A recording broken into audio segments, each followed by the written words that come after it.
Hi guys, and welcome again to another edition of Mike's RC Reviews. This is an extension of the last video regarding the Traxxas TRX4 Land Rover Defender. And as I said on the last video that I'll not be leaving the Defender stock. I've obtained as many upgrades as I can from my local hobby stores.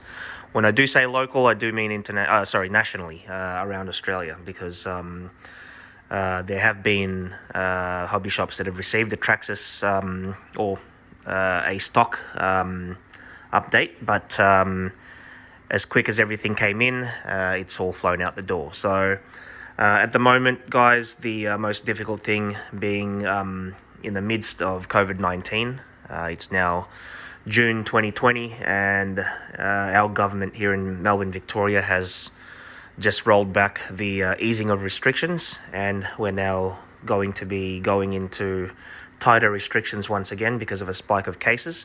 So it doesn't really make it easy for people who are buying stuff online or trying to look for stuff online, mainly because a lot of the stuff that I require for this build comes from mainland China. And the difficulties in getting anything from China at the moment is very apparent, because the borders are still, at the moment, I'm pretty sure they are still closed to international traffic, whether it be passengers from international airlines or cargo. So there is cargo filtering through, but it's very, very difficult to get. And even if there is cargo coming through, it's all backlogged cargo from months ago. So at the moment, everything that you order, most of the things that you order from eBay that come from China or the United States is coming in by ship. And unfortunately, it does take I think minimum of 6 weeks for cargo to arrive from the United States.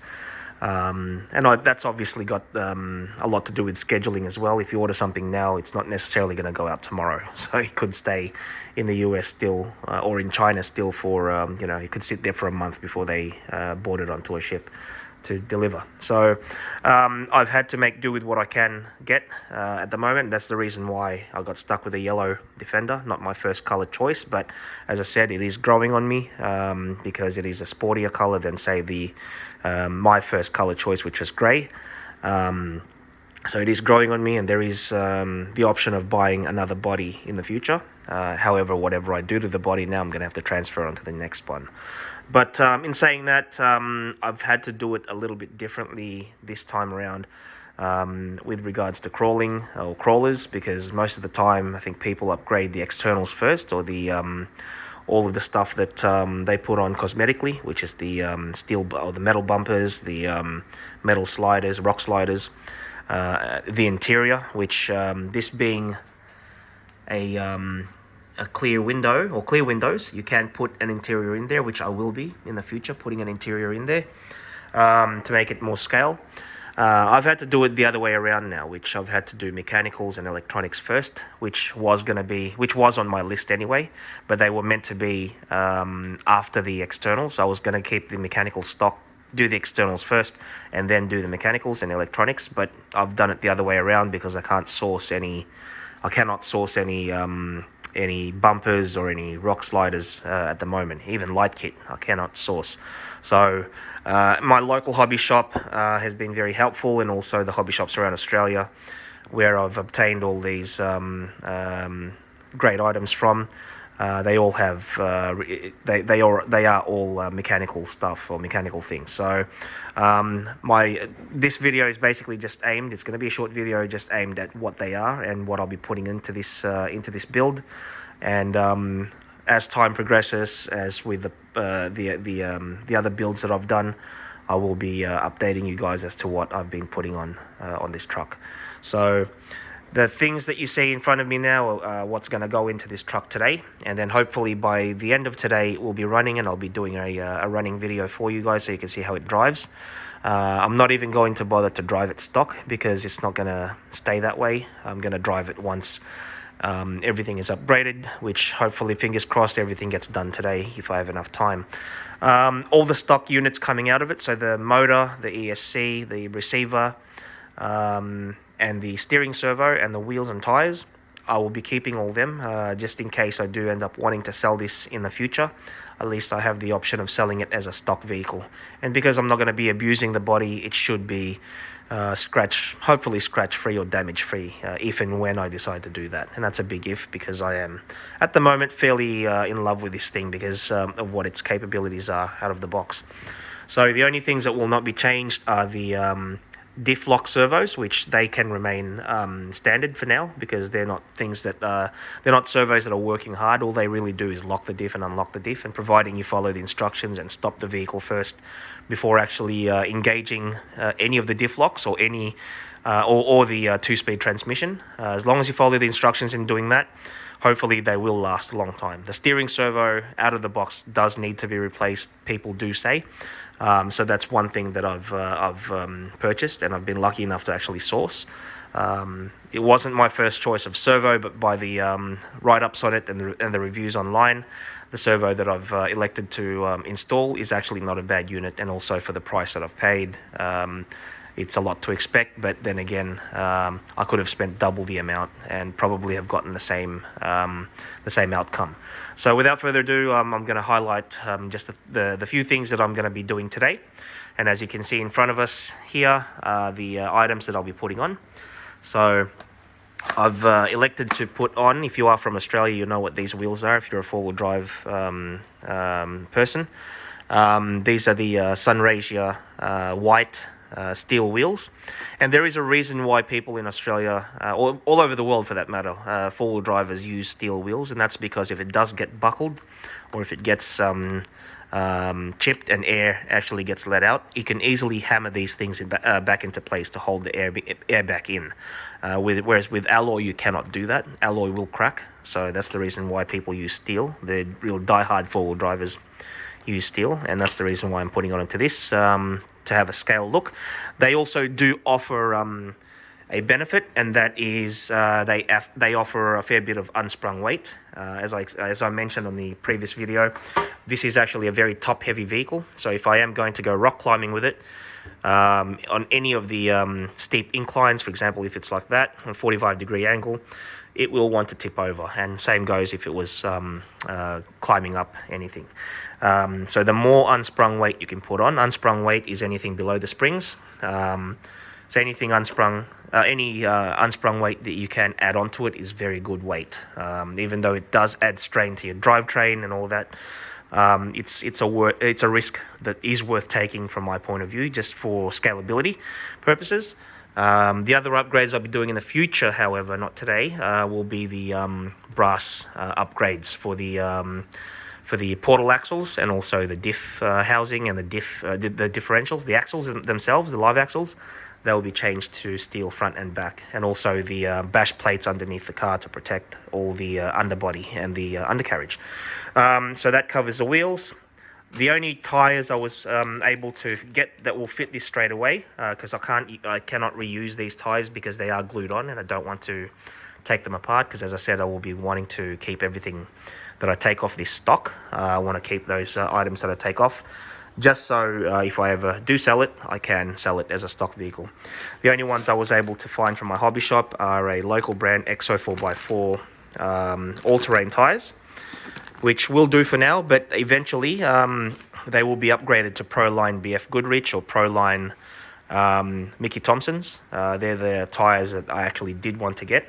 I was prepared to spend the extra amount for them, but I was not able to source them at the moment. So there is a hobby shop near me that actually has them, but because I was paying all in one go, it was kind of difficult for me to split the payment up, because this was a lot of this was purchased as a bulk buy. So that's the wheels and tires covered.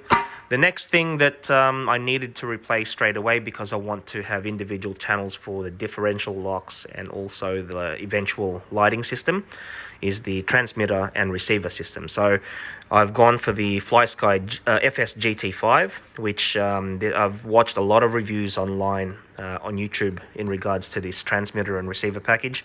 The FS GT5 is a little bit confusing, because even though it does say GT5, it is a 6-channel.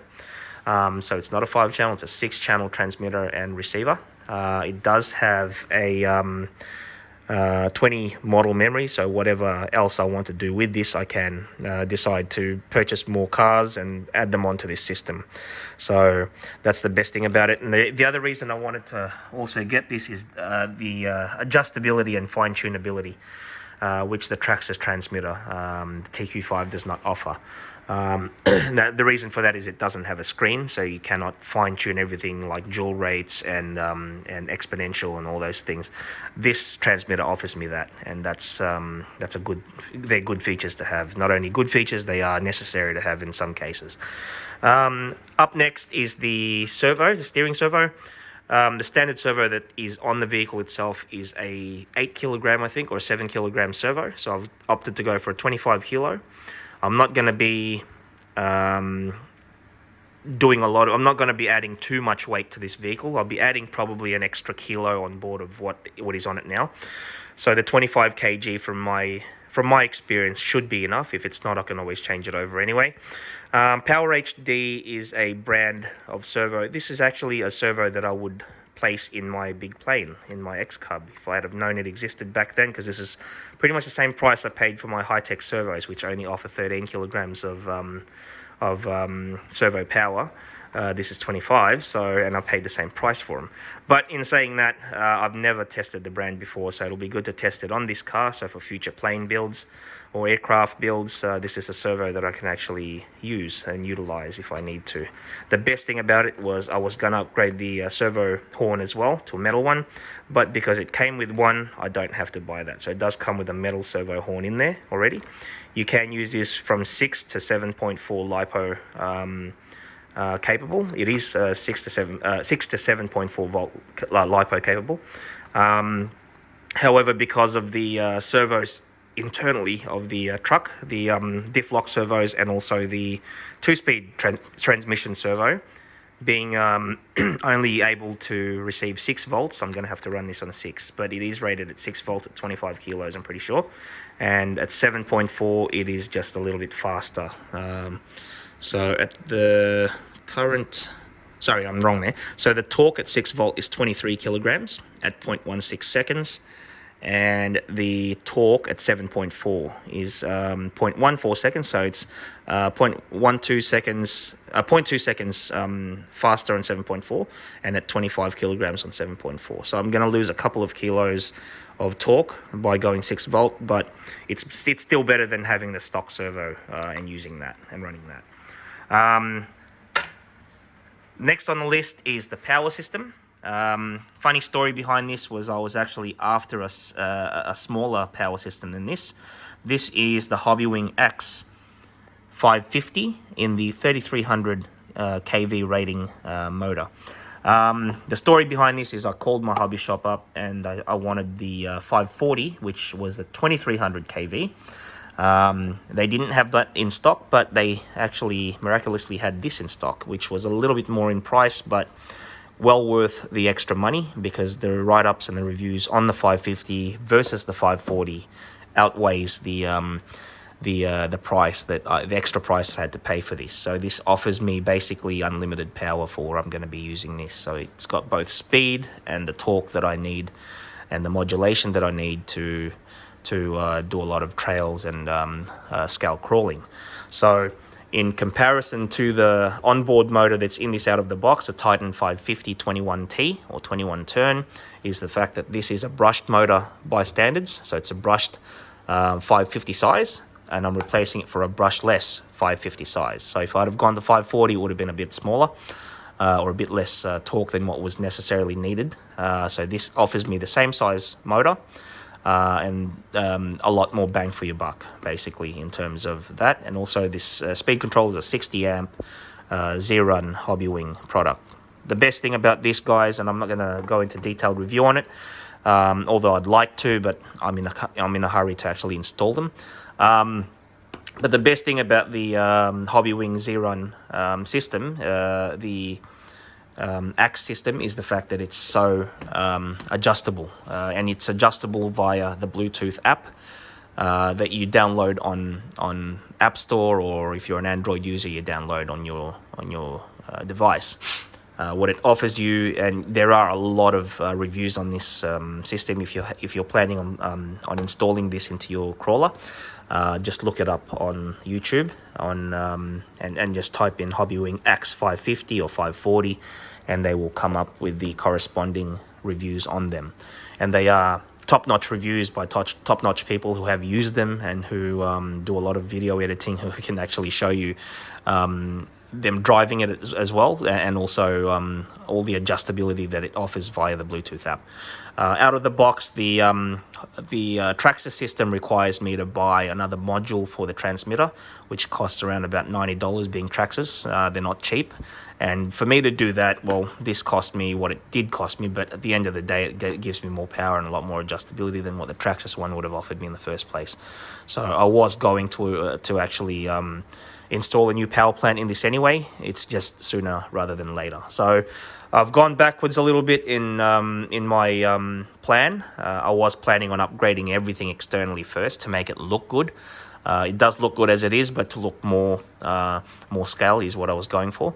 But in this case, I've had to do everything the other way around. So I've had to do the mechanicals first and then the cosmetics after, which it cost me more now, but it will be costing me less in the future, because my next project will be to upgrade the externals, as I said, which will not cost me as much as what this all cost me today.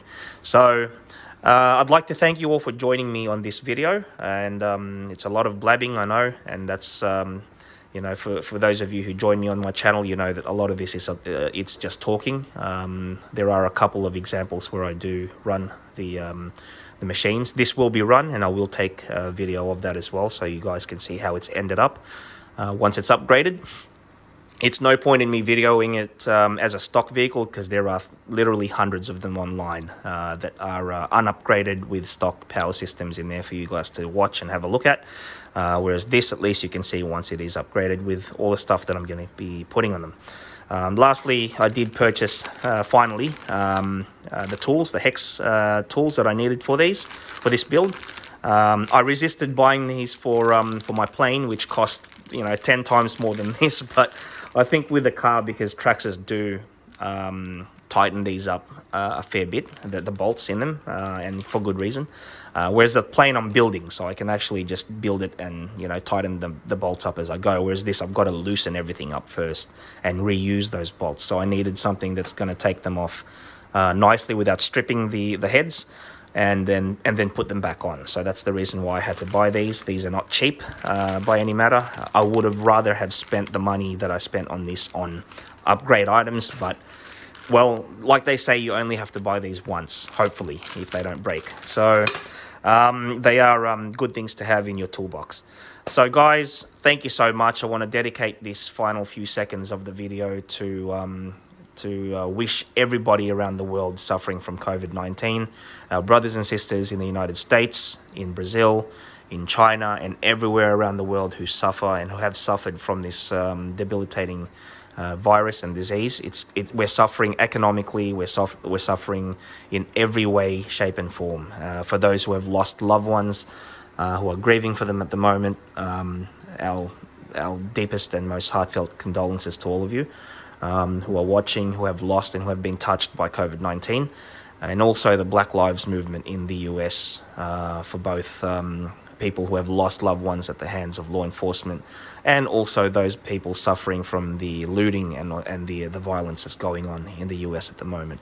So our hearts go out to you guys. You have friends here in Australia, and we thank you so much for watching as well. And until the next time, guys, God bless, and we hope to see you in a future video. Cheers.